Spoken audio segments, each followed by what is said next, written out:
지난 27편까지는 조직신학에서 잃어버린 연결고리, 이스라엘론의 저자 아놀드 G. 프루첸바움 박사가 오늘날 기독교계의 4대 학파 중에 3대 학파인 언약무천년주의, 언약후천년주의, 언약전천년주의의 이스라엘론에 관하여 비평한 논문을 실었습니다. 이제 28편부터는 4대 학파 중에 세대주의의 이스라엘론에 관한 아놀드 박사의 논문 내용을 제시할 것입니다. 오늘날 기독교계에서 정통이라고 주장하는 교단 대부분은 대체로 언약무천년주의 교리를 지지하고 따르며 언약후천년주의, 언약전천년주의, 세대주의 교리를 따르는 교파는 소수에 불과합니다. 교회와 이스라엘이 동일하다는 전제로 세워진 은혜언약을 기반으로 하는 언약신학의 3대 학파인 언약무천년주의, 언약후천년주의, 언약전천년주의 학파는 장차 지상 재림하실 메시아께서 이스라엘과 함께 1000년간 통치할 왕국이 계시된 요한계시록의 예언을 영적으로, 우화적으로 해석하여 이스라엘 민족과 국가를 약화시켰습니다. 성경 주석에서 이스라엘론을 약화시키거나 제외하면 올바른 성경 지식을 얻을 수 없습니다. 구원받은 신자들이 이스라엘론에 관한 지식이 부족하면 구원을 완성하는 성경의 참된 진리의 말씀을 믿는 믿음에 이르지 못할 수 있습니다. 성경에 관하여 정의한다면 창조자 하나님과 하나님의 택함을 받은 백성, 즉 아브라함과 이삭과 야곱의 육체의 자손인 이스라엘 유대인과 맺은 언약, 즉 아브라함의 언약, 팔레스타인 언약, 모세의 언약, 다윗의 언약, 새 언약이 세계 역사에서 성취되는 연대기를 예언한 문서입니다.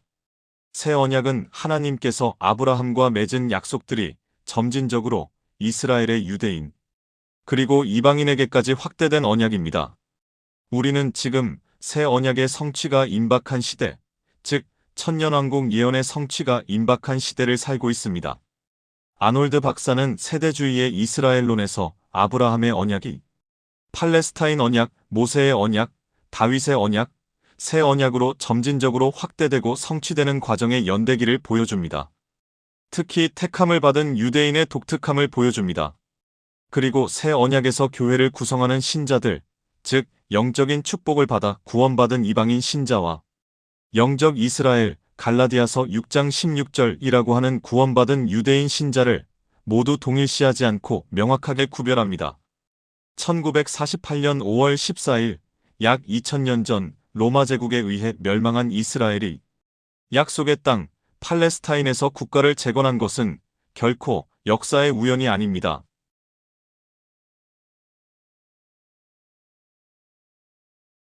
이 예수의 메시아 되심을 거부한 결과와 결말, 하나님의 왕국 계획과 밀접하게 연결된 것은 메시아의 초림입니다.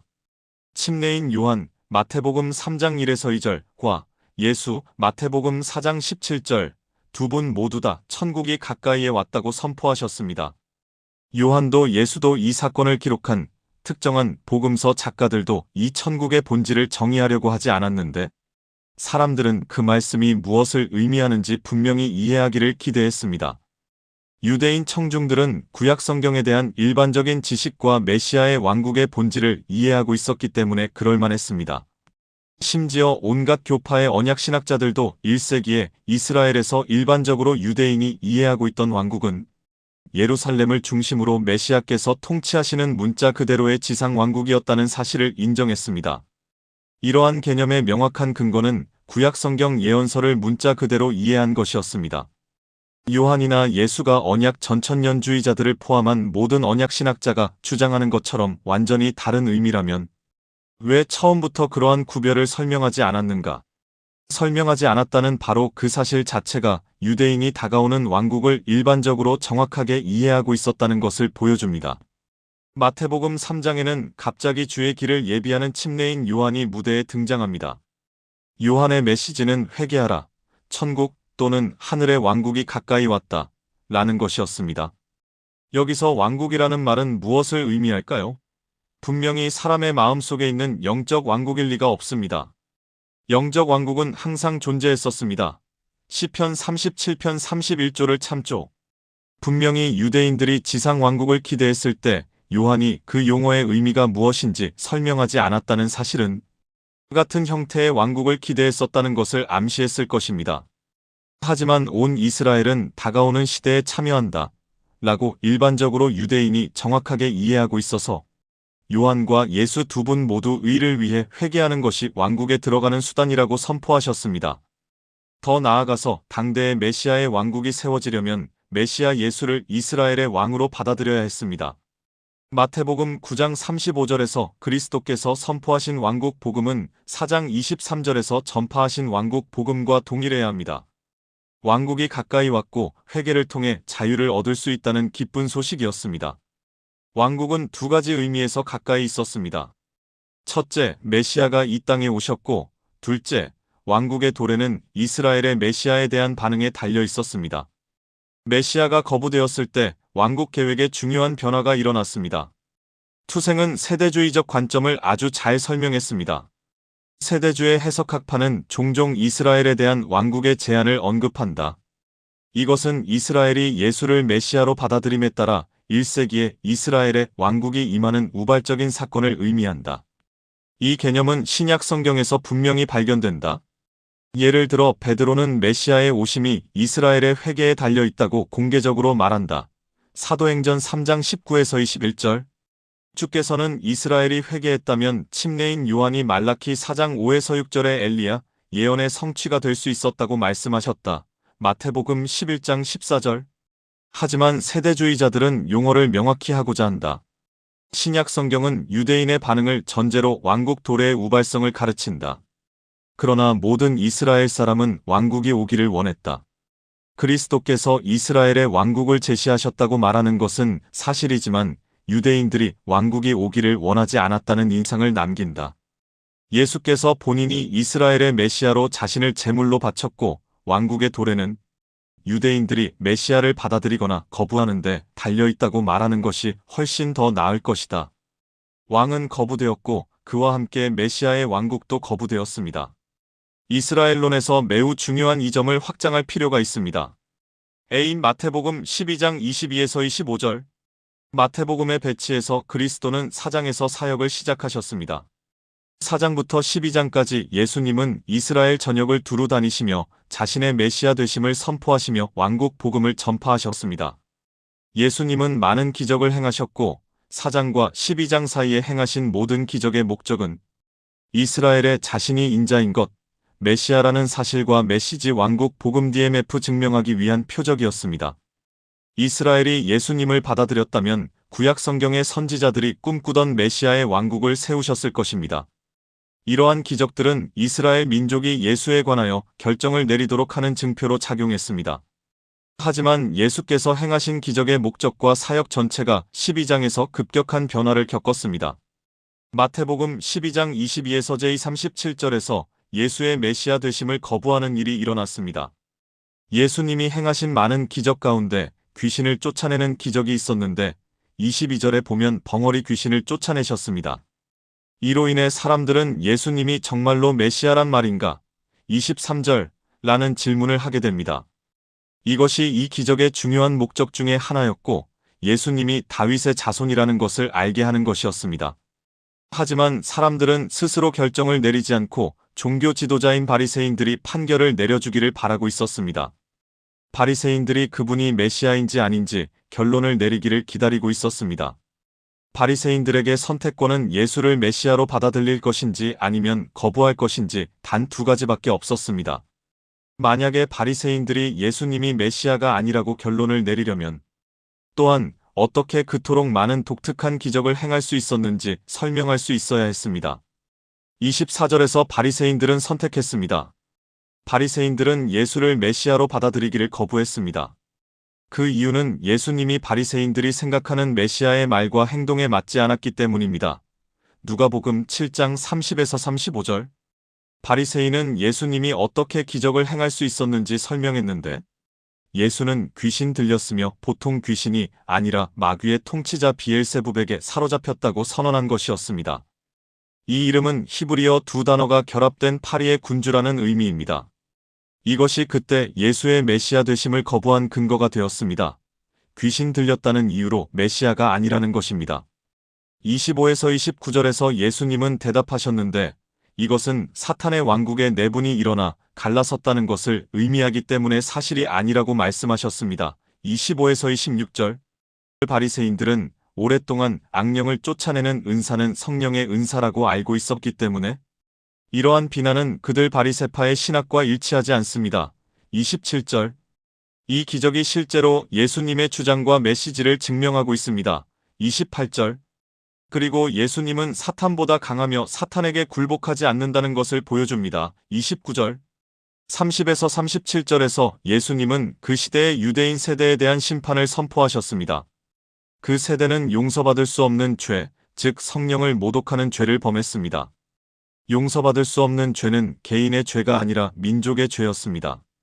예수님 당시 이스라엘 세대가 범한 죄였기 때문에 이후의 유대인 세대에게는 적용될 수 없습니다.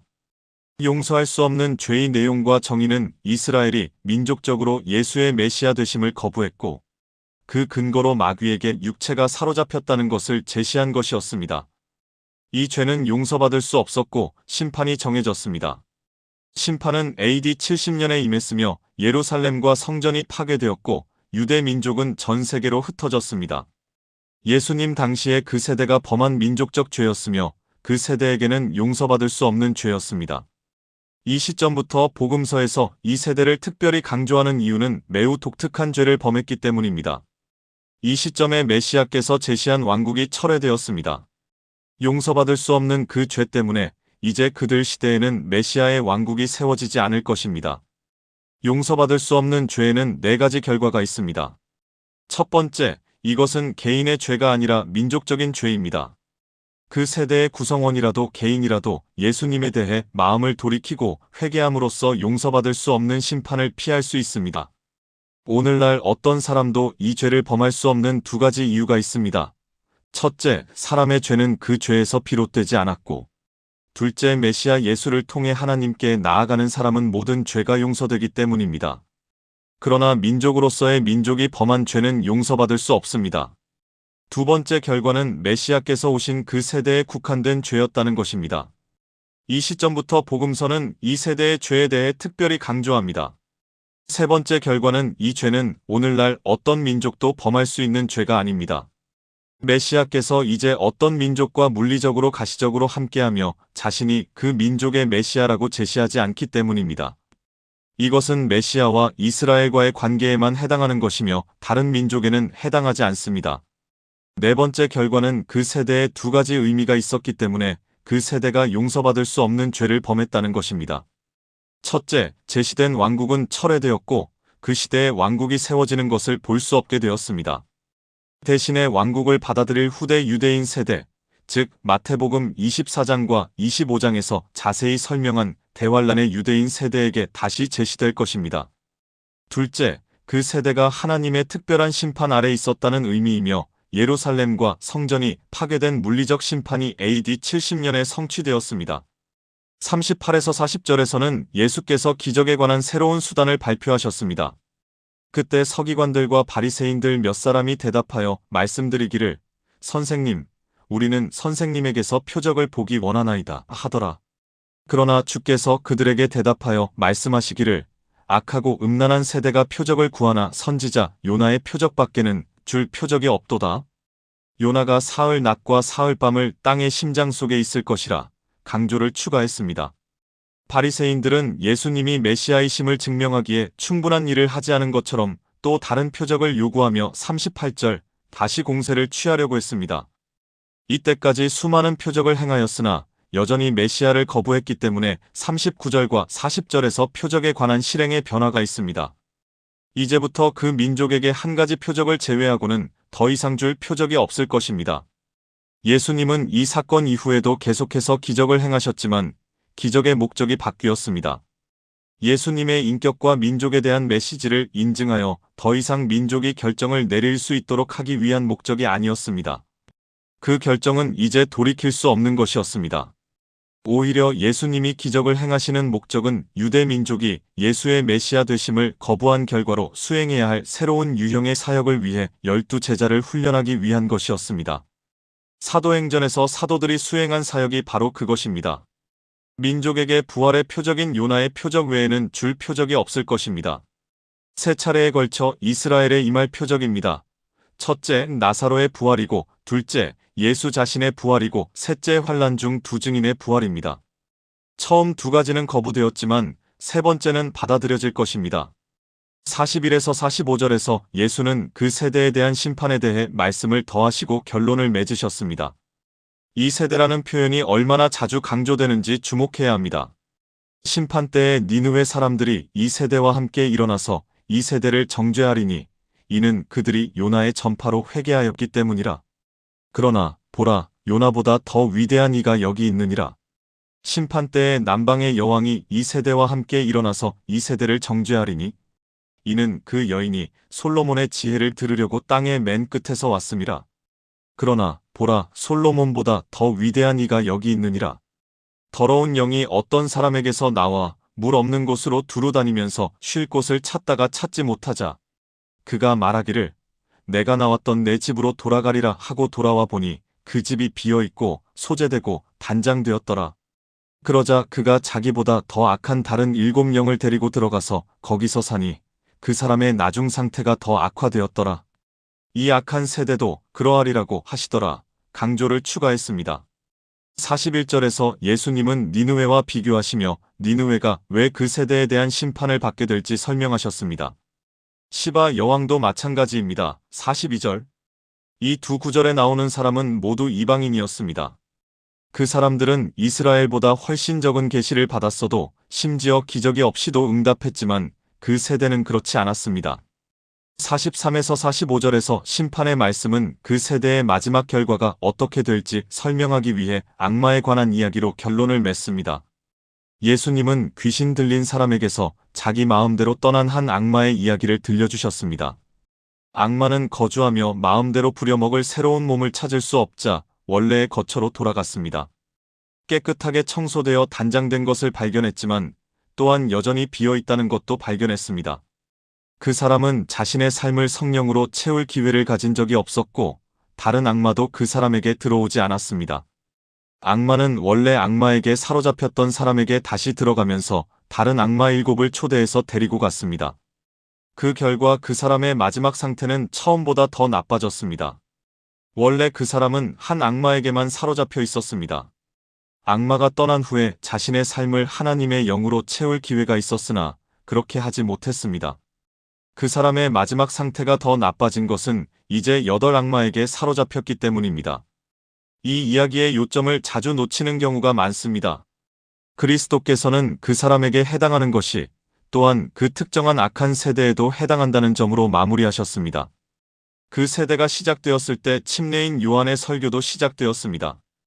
요한의 사역은 본질적으로 사람들이 메시아를 영접할 수 있도록 준비시키는 정화 사역이었습니다. 요한의 설교를 통해 그 세대를 청소하고 단장하는 것이었습니다.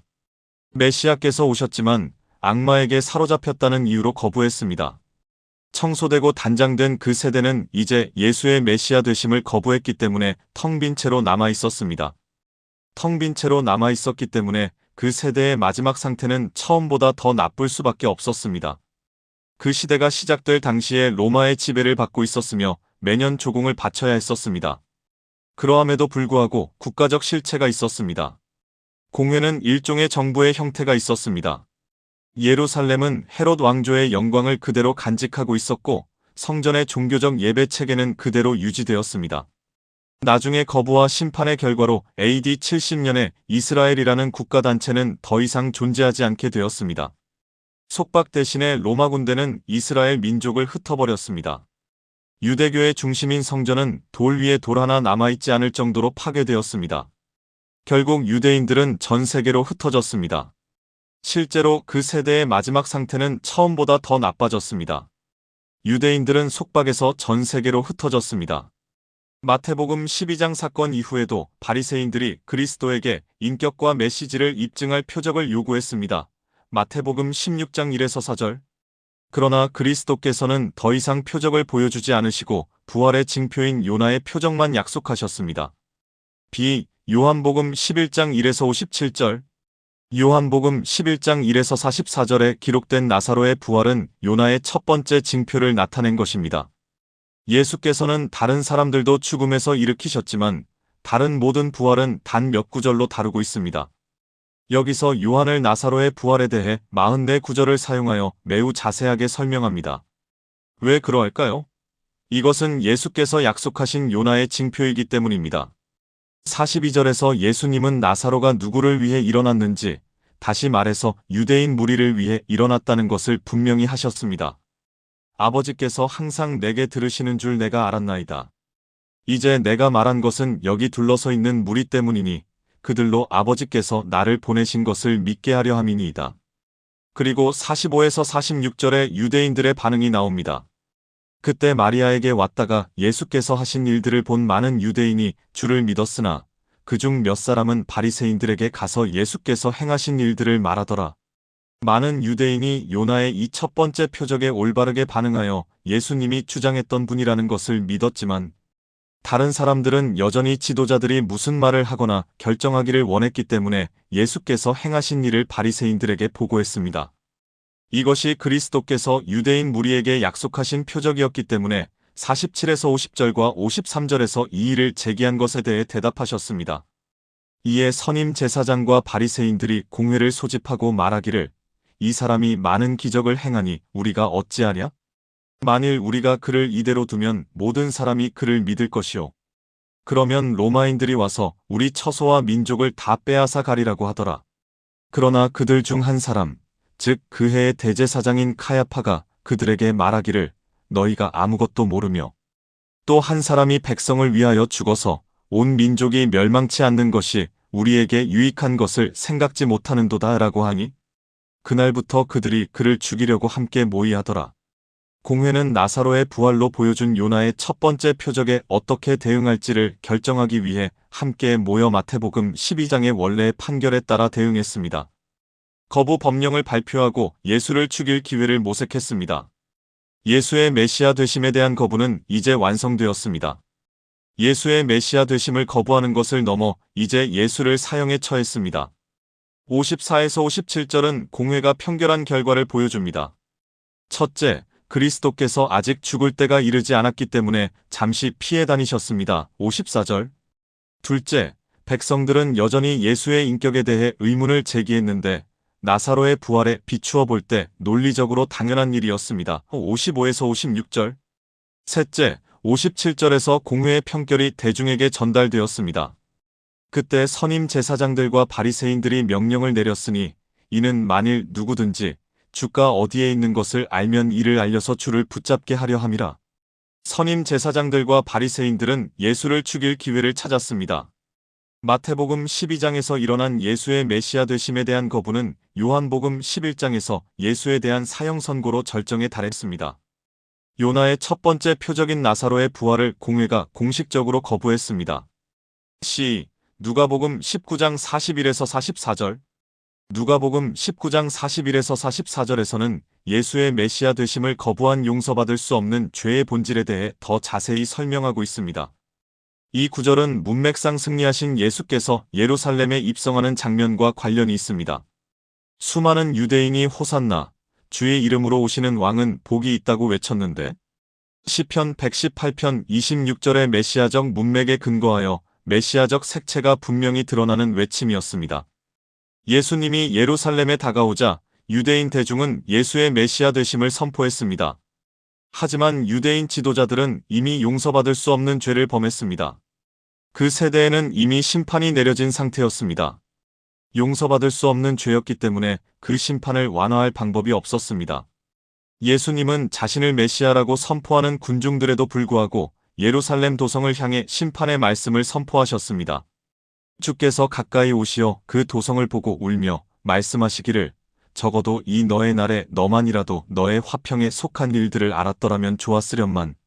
그러나 이제는 그것들이 너의 눈에서 감추어졌느니라. 그날이 너에게 임하리니 그때에는 너의 원수들이 너의 주위에 방벽을 쌓고 너를 포위하여 너를 사방에서 가두리라. 또 그들은 너를 땅에 내어 치리니 내 안에 있는 내 자식까지라. 그리고 그들은 너에게 돌 위에 돌 하나도 남겨두지 아니하리라. 이는 너를 감찰하는 때를 내가 알지 못하기 때문이라. 40년 후 그 예언은 문자 그대로 성취되었습니다. 마태복음 23장 1에서 36절. 그 세대의 심판을 다룬 또 다른 성경 구절은 마태복음 23장 1에서 26절입니다. 이 장에서 예수님은 공생의 사역을 마감하셨습니다. 이 장 전체는 당시의 이스라엘 지도층이었던 서기관들과 바리새인들에 대한 비난과 정죄에 전념하고 있습니다. 다양한 죄로 인해 총 7가지 화가 선포되지만 첫 번째와 7번째 화는 같은 죄를 다루고 있다는 점에서 원을 이룹니다. 첫 번째 화는 13절에 있습니다. 그러나 위선자인 서기관들과 바리새인들아, 너희에게 화가 있으리라. 이는 너희가 사람들에게 천국을 닫아버려서 너희도 자신도 들어가지 않고 들어가려고 하는 사람들도 들어가지 못하게 하기 때문이라. 바리새인들은 예수의 메시아 되심을 거부했을 뿐만이 아니라 민족도 같이 거부하도록 이끈 것에 대해서도 책임을 져야 합니다. 이것은 나중에 재림의 근거가 무엇인지 이해할 때 주목해야 할 중요한 요소입니다. 7번째 화는 29에서 36절에 있습니다. 위선자인 서기관과 바리새인들아, 너희에게 화 있으리라. 이는 너희가 선지자들의 묘를 세우고 의인들의 무덤을 꾸미며 말하기를 만일 우리가 우리 조상의 때에 살았더라면 선지자들의 피를 흘리게 하는 그 사람들에게 가담하지 아니하였으리라고 하미니 그리하여 너희가 그 선지자들을 죽인 자들의 자손임을 스스로 증거하는 것이라. 그러므로 너희가 너희 조상들의 분량을 채우라. 너희 뱀들아, 독사들의 세대야, 어떻게 너희가 지옥의 저주에서 피할 수 있겠느냐?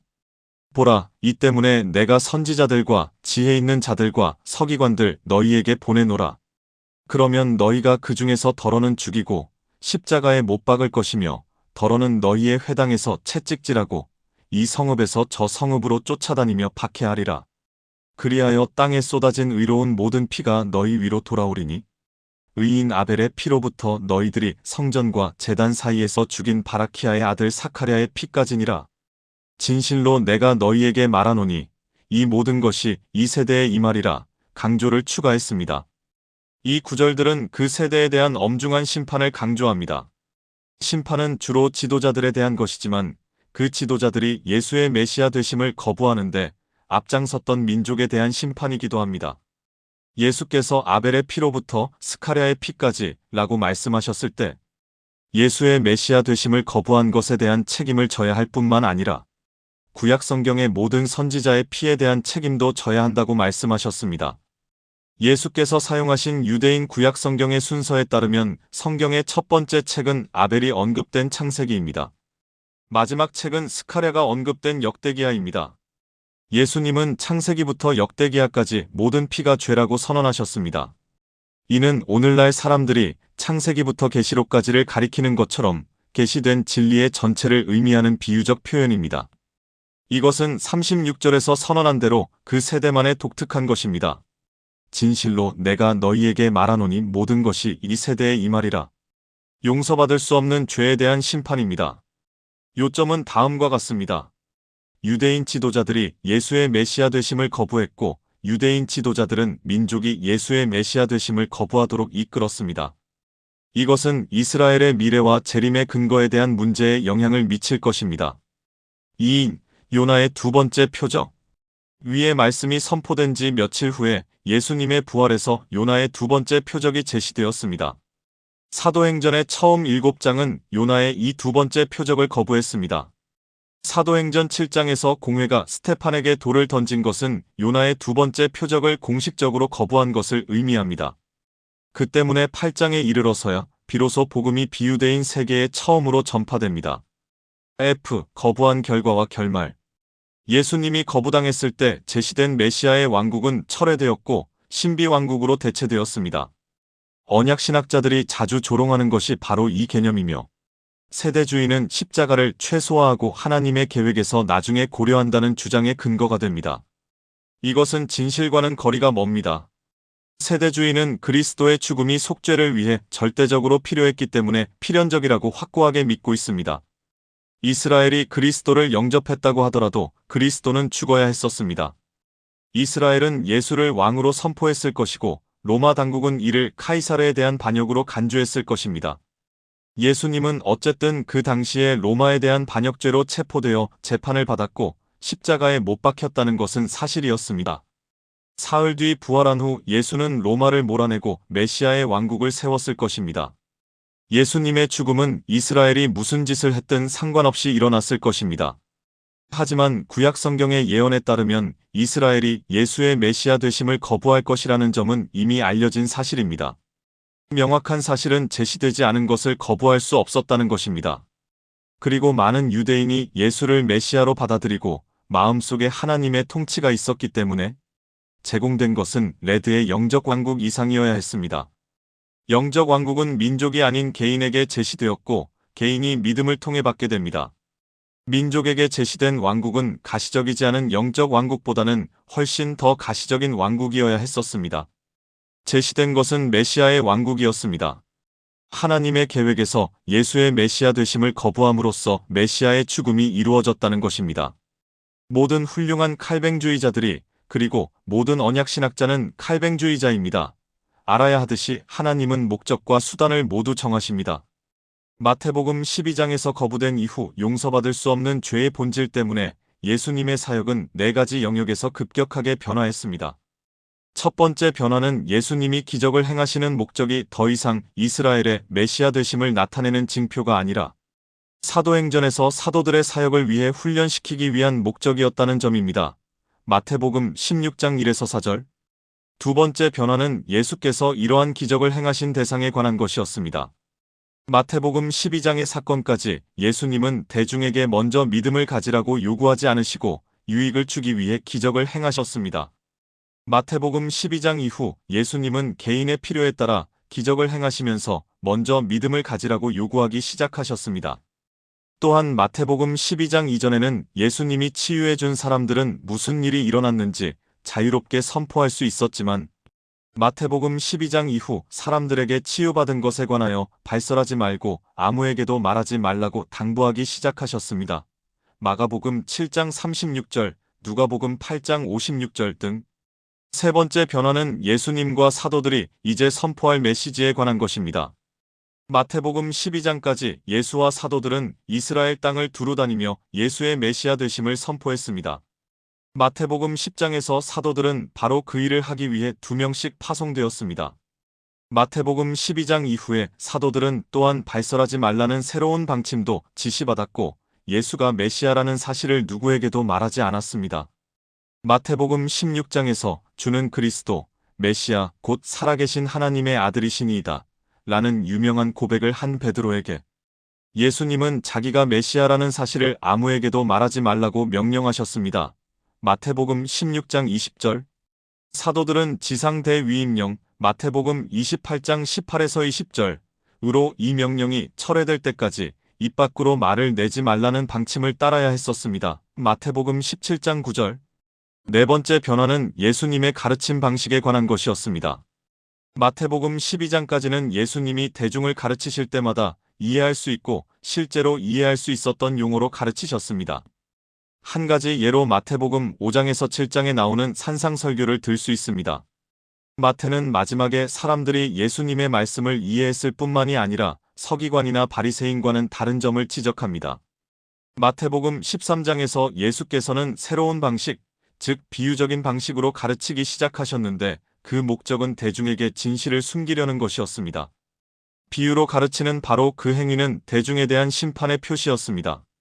예수께서 가르치신 일련의 첫 번째 비유는 하나님의 왕국 계획의 한 측면인 신비왕국이며 예수의 메시아 되심을 거부한 결과로 시작되었고 제시된 메시아의 왕국은 철회되었습니다.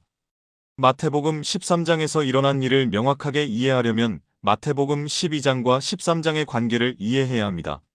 마태복음 12장은 예수의 메시아 되심을 민족적으로 거부한 것을 기록하고 있습니다. 이스라엘의 지도자들이 예수를 공식적으로 거부했습니다. 그렇게 함으로써 지도자들은 용서받을 수 없는 죄를 범했습니다. 그 시점부터 지도자들은 예루살렘과 성전이 멸망한 AD 70년의 심판 아래 놓이게 되었습니다. 마태복음 13장에서 예수께서는 일련의 비유를 가르치셨습니다. 이 비유들은 예수의 메시아 되심을 민족적으로 거부한 바로 그날에 말씀하셨습니다. 마태복음 13장 1에서 3절.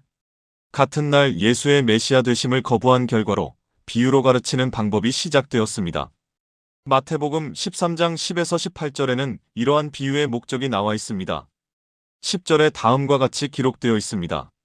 제자들이 나와 주께 말씀드리기를 어찌하여 그들에게 비유로 말씀하시나이까? 라고 하니 제자들의 질문은 비유적으로 가르치는 방식의 시작이었다는 것을 나타냅니다.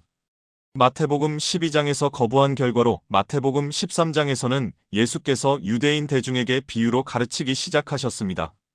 물론 제자들은 깜짝 놀랐습니다. 예수께서 그 시점까지 분명하게 가르치셨다는 것을 알고 있었기 때문입니다. 이제 제자들은 예수께서 비유로 말씀하시는 이유를 알고 싶었습니다.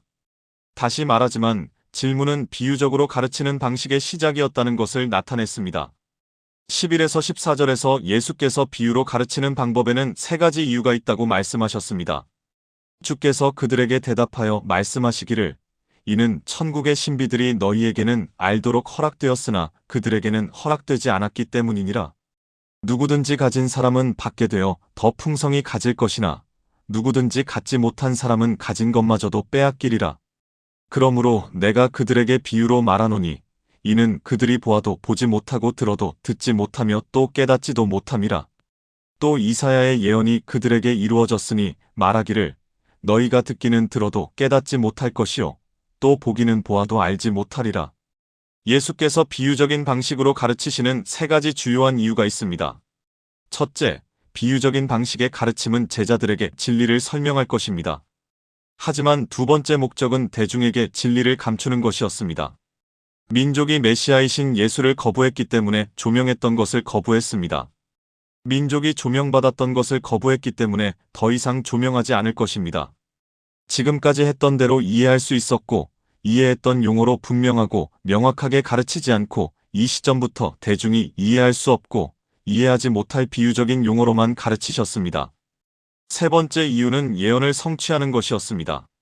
예수께서 인용한 이사야 6장 9에서 10절은 메시아께서 유대 백성이 이해할 수 없는 그런 방식으로 말씀하실 것이라고 예언했습니다. 이것이 예수께서 비유적인 방식으로 가르치시는 세 가지 목적입니다. 나중에 마태복음 13장 34에서 35절은 다음과 같이 말합니다.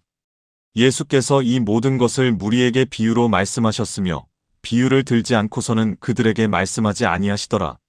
이는 선지자를 통하여 말씀하신 것을 이루어지게 함이니 말씀하시기를 내가 내 입을 열어 비유로 말하고 내가 세상의 기초가 놓인 이래로 감추어진 것을 말하리라 하신 것이라. 이 구절은 예수께서 무리에게 비유로만 말씀하시고 비유 없이는 아무 말씀도 하지 않으셨다는 것을 다시 한번 강조합니다. 이것은 마태복음 12장에서 거부하기 전에는 해당하지 않았고 거부한 후에는 바로 적용했습니다. 예수께서 비유 없이는 무리에게 아무 말씀도 하지 않으셨습니다. 이것은 예수님이 비유로 가르치시는 방법의 두 번째 목적을 다시 말하는 것이며 대중에게 진리를 숨기는 것이었습니다. 35절에서 예수님은 이것이 예언의 성취라고 다시 한번 지적하셨고 이번에는 시편 78편 2절을 인용하셨습니다.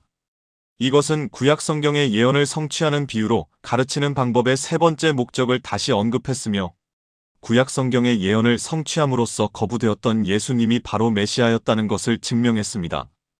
이와 유사한 기록은 마가복음 4장 33에서 34절에도 같은 내용이 나옵니다. 주께서 그와 같은 많은 비유로 말씀을 전하시니 이는 그들이 알아들을 수 있었음이라. 그들에게는 비유를 들지 아니하고는 말씀하지 아니하시고 제자들만 있을 때는 모든 것을 풀어서 설명해 주시더라. 마가복음 4장 34비절은 예수님께서 제자들과 있을 때만 비유가 무엇을 의미하는지 설명하셨다고 덧붙입니다. 이것은 제자들에게 진리를 설명하려는 비유의 첫 번째 목적을 다시 한번 강조한 것입니다. 마태복음 13장부터 예수님은 이 방법을 일관되게 사용하셨습니다. 예수님은 대중에게 말씀하실 때마다 대중에게 진리를 숨기려는 목적으로 비유로만 말씀하셨습니다. 반면에 제자들과 계실 때는 비유 하나하나의 의미를 풀어서 자세히 설명해 주셨습니다. 하나님의 왕국 계획의 여러 측면을 이해하면 어느 측면이 이스라엘에 제시되었고 거부되었으며 어느 측면이 일시적으로 일어났는지를 이해하는 데 도움이 될 수 있습니다. 이 모든 것이 이스라엘의 미래에서 논의하게 될 재림과 메시아 왕국 수립의 전제 조건에 영향을 미칠 것입니다.